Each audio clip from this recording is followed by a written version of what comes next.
ഇന്നത്തെ വീഡിയോയിലേക്ക് എല്ലാവർക്കും സ്വാഗതം. ഇനി നമുക്ക് വീഡിയോയിലോട്ട് പോകാം. ഒരു മുട്ട നമുക്ക് വീട്ടിലുണ്ടെങ്കിൽ നമുക്ക് അത് വെച്ച് ഉച്ചയ്ക്ക് ചോറുണ്ണാൻ കഴിക്കാൻ വേണ്ടി ഒരു ഓംപ്ലേറ്റ് ഉണ്ടാക്കാം. അതിലേക്ക് വേണ്ടി ഞാനിത് ഒരു ഉരുളക്കിഴങ്ങാണ് അരിഞ്ഞെടുത്തിട്ടുള്ളത്. ഇത് വെറും നൈസായിട്ടാണ് അരിഞ്ഞെടുത്തിട്ടുള്ളത്.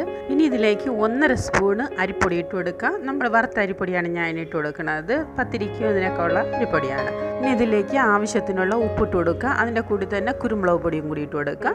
അതിൻ്റെ കൂടി ശകലം മഞ്ഞൾപ്പൊടിയും കൂടി ഇട്ട് കൊടുക്കുക. ഇതിനി എല്ലാം കൂടി ഒന്ന് മിക്സ് ചെയ്തതിന് ശേഷം ഒരു മുട്ട പൊട്ടിച്ച് ഒഴിച്ചു കൊടുക്കുക. ഇത് നിങ്ങൾക്ക് എത്ര മുട്ട വേണമെന്നുണ്ടെങ്കിലും ഒഴിച്ചെടുക്കുക. ഞാൻ ഇതിൽ 2 മുട്ടയാണ് ഒഴിച്ചു കൊടുക്കാൻ പോണത്. ആദ്യം ഒരു മുട്ട ഒഴിച്ചു കൊടുക്കുക, അതിനുശേഷം ഒന്നുകൂടി ഒഴിച്ചു കൊടുക്കുക.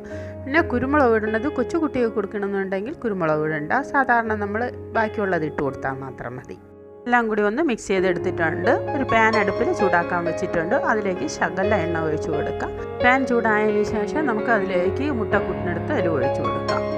ഒരു സ്പൂൺ കൊണ്ട് എല്ലായിടവും ഒന്ന് നിരത്തി കൊടുക്കണം. നിരത്തിയതിന് ശേഷം ഇതിനെ ഒന്ന് അടച്ച് വയ്ക്കാം. സ്റ്റൗ ഒന്ന് എപ്പോഴും ലോ ഫ്ലെയിമിൽ വെച്ച് തന്നെ ചെയ്തെടുക്കണം, എങ്കിലേ അത് വെന്ത് കിട്ടുകയുള്ളൂ. ഇനി അതിന് ശേഷം നമുക്ക് നോക്കാം.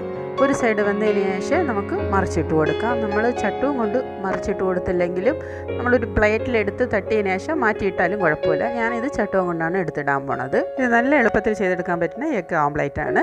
ഇത് എല്ലാവരും ഒന്ന് ട്രൈ ചെയ്ത് നോക്കണേ. ഇനി അടുത്ത വീഡിയോയിലേക്ക് കാണാം. ബൈ.